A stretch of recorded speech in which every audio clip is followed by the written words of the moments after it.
Malu saya sebagai gubernur model ini. Masa ada warga negara mati hanya karena model begini? Saya mendapatkan berita kematian ini, kita langsung secara internal tubuh pemerintah. Hello Technolovers, kasus tragis yang melibatkan seorang siswa SD di Kecamatan Jerebu, Kabupaten Ngada, Nusa Tenggara Timur atau NTT, terus menuai sorotan publik dan memancing gelombang reaksi yang luas.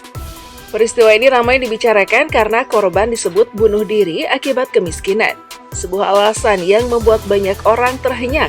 Bagi publik, kabar seperti ini bukan sekedar headline biasa. Ini menyentuh bagian paling sensitif dari kehidupan sosial. Ketika anak-anak yang seharusnya berada dalam perlindungan penuh, justru berada di posisi paling rentan. Sorotan itu semakin kuat ketika tragedi ini muncul di tengah informasi mengenai harta kekayaan Bupati Ngada, Raimundus Bena, yang dalam laporan disebut mencapai miliaran rupiah. Kombinasi dua fakta ini, kemiskinan yang diduga menekan seorang anak sampai mengambil keputusan ekstrim. Lalu di saat yang sama, ada angka kekayaan pejabat publik yang terlihat kontras, membuat opini publik cepat memanas. Bukan hanya sedih, tapi juga muncul rasa bertanya. Bagaimana kondisi kesejahteraan di daerah dan seberapa jauh perhatian pemerintah daerah terhadap warganya yang paling bawah? Raimundus Bena diketahui menjabat sebagai Bupati Kabupaten Ngada untuk masa jabatan 2025 hingga 2030. Ia mulai mengemban amanah tersebut sejak Kamis 20 Februari 2025. Pelantikannya dipimpin langsung oleh Presiden Prabowo Subianto dan berlangsung di Istana Negara, Jakarta. Prosesi ini diselenggarakan bersama dengan pelantikan sejumlah kepala daerah lain yang merupakan hasil dari Pilkada Serentak 2024. Dengan konteks seperti ini, posisi Raimundus bukan hanya sekedar jabatan administratif.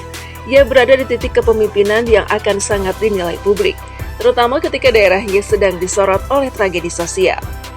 Dalam memimpin Kabupaten Ngada, Raimundus Bena didampingi oleh Bernardinus Dei Ngebu sebagai Wakil Bupati. Pasangan ini memenangkan Pilkada Ngada 2024 dengan perolehan suara 62,18%. Atau setara 54.220 suara. Angka tersebut menunjukkan dukungan elektoral yang besar dan dukungan besar dalam pandangan politik. Biasanya datang dengan ekspektasi besar juga. Pelayanan lebih cepat, kebijakan lebih peka, dan pemerintah yang lebih hadir di tengah masyarakat.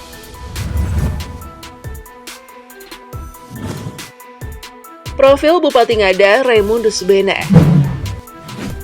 Raimundus Bena lahir di Ngada pada 7 Januari 1973. Riwayat pendidikannya dimulai dari SDK Ngusumana, lalu berlanjut ke SMP Negeri 1 Bejawa, lalu berlanjut ke SMP Negeri 1 Bajawa, dan kemudian ke SMA Negeri 4 Bajawa. Jalur pendidikan ini menggambarkan ia tumbuh dan besar dari lingkungan lokal Ngada, menempuh sekolah dari tingkat dasar hingga menengah di wilayah tersebut, sebelum ia melanjutkan pendidikan tinggi.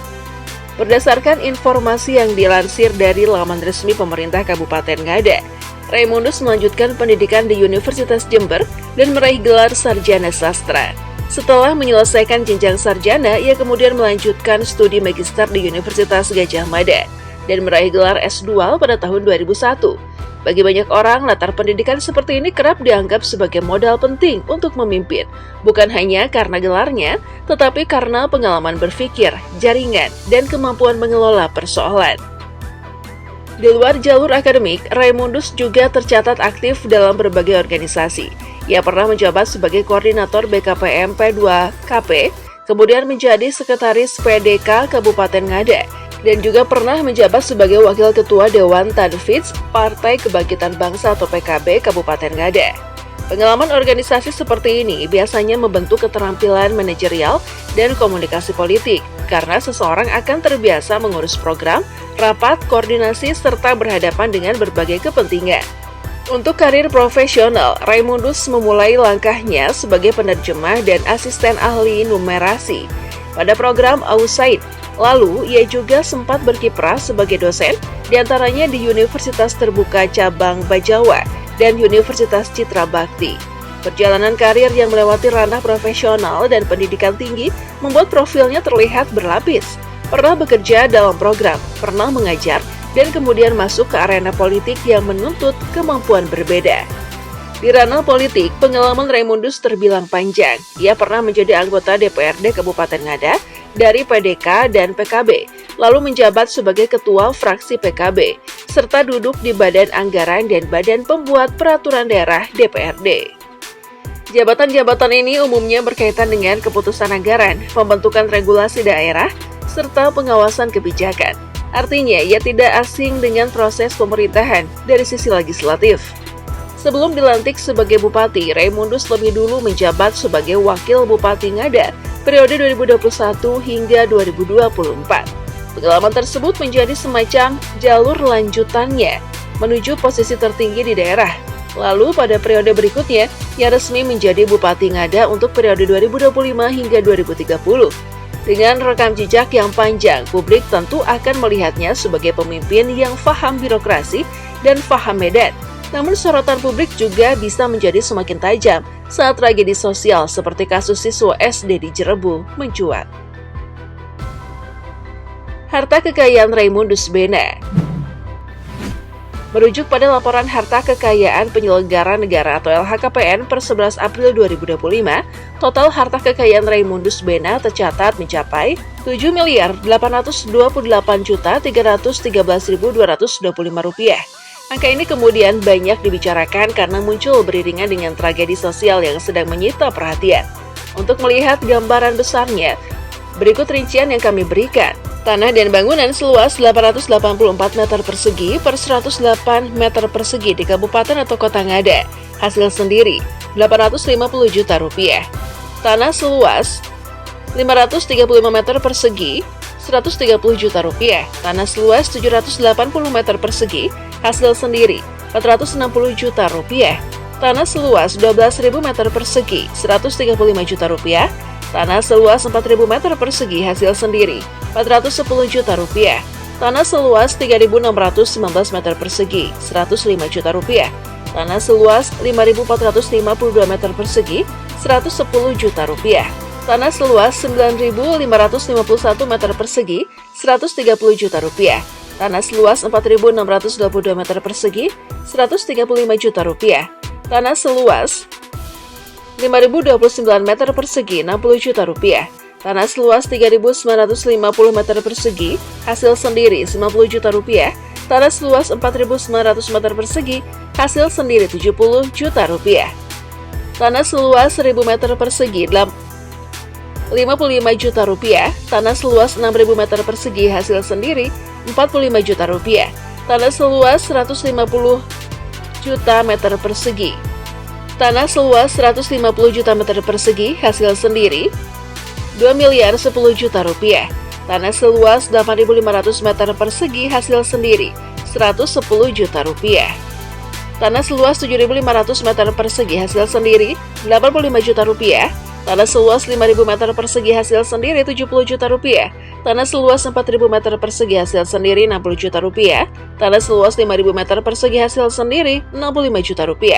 Tanah seluas 10.000 meter persegi, hasil sendiri Rp85 juta. Tanah seluas 5.000 meter persegi, hasil sendiri Rp70 juta. Tanah seluas 5.000 meter persegi, hasil sendiri Rp70 juta. Tanah seluas 300 meter persegi, hasil sendiri Rp30 juta. Tanah seluas 5.000 meter persegi, hasil sendiri Rp50 juta. Tanah seluas 1.250 meter persegi, hasil sendiri Rp40 juta. Tanah seluas 300 meter persegi, hasil sendiri Rp25 juta. Tanah seluas 8.595 meter persegi, hasil sendiri Rp60 juta. Tanah dan bangunan seluas 600 meter persegi per 63 meter persegi, hasil sendiri Rp160 juta. Tanah seluas 500 meter persegi, hasil sendiri Rp15 juta. 2. Alat transportasi dan mesin. Di bagian kendaraan tercatat 3 unit mobil. Mobil Toyota Rover tahun 1989 hasil sendiri Rp20 juta. Mobil Toyota Minibus tahun 2013 hasil sendiri Rp60 juta. Mobil Toyota Hilux tahun 2012 hasil sendiri Rp228.569.000. 3. Harta lainnya. Selain itu terdapat juga kategori harta lain. Harta bergerak lainnya Rp14.900.000. Kas dan setara kas Rp1.714.844.225. Rincian-rincian ini penting dalam narasi karena menunjukkan komposisi harta kekayaan yang dilaporkan, bukan hanya angka totalnya. Dan saat publik mengaitkan tragedi sosial dengan data kekayaan pejabat, biasanya yang muncul adalah pertanyaan moral dan pertanyaan kebijakan. Apa yang bisa dilakukan agar kesenjangan tidak terus memukul warga yang paling lemah? Visi dan misi Raimundus Bene. Dalam kontestasi Pilkada untuk periode 2025 hingga 2030, Raimundus dan Bernardinus diusung oleh koalisi partai yang terdiri dari PKB, Gerindra, PDIP, PAN, dan Demokrat. Mereka maju dengan nama Paket Murni, dan membawa visi mewujudkan Ngada yang maju menuju masyarakat yang sejahtera. Dilansir dari Tribun Flores, Senin 2 Desember 2024, Paket Murni juga mengusung sejumlah misi untuk mewujudkan kesejahteraan rakyat. Di antaranya adalah mewujudkan pemerintah yang bersih, terpercaya, dan berwibawa, guna meningkatkan pelayanan publik dalam tatanan kehidupan yang nyaman dan harmonis. Pembangunan sumber daya manusia yang memiliki daya saing dan tepat guna. Dalam narasi yang lebih luas, visi dan misi ini kemudian menjadi rujukan publik saat krisis sosial terjadi. Karena ketika tragedi seperti kasus siswa SD di Jerebu mencuat, masyarakat secara otomatis akan menagih makna dari kata sejahtera dan menilai bagaimana pelayanan publik benar-benar hadir, terutama untuk keluarga paling rentan. Dan pada akhirnya itulah yang membuat kasus ini terus disorot, bukan hanya karena tragedinya, tetapi karena ia menentukan pertanyaan besar tentang realitas sosial. Tetapi karena ia memantulkan pertanyaan besar tentang realitas sosial, tanggung jawab pemerintah daerah, dan bagaimana janji kesejahteraan diterjemahkan dalam kehidupan sehari-hari warga.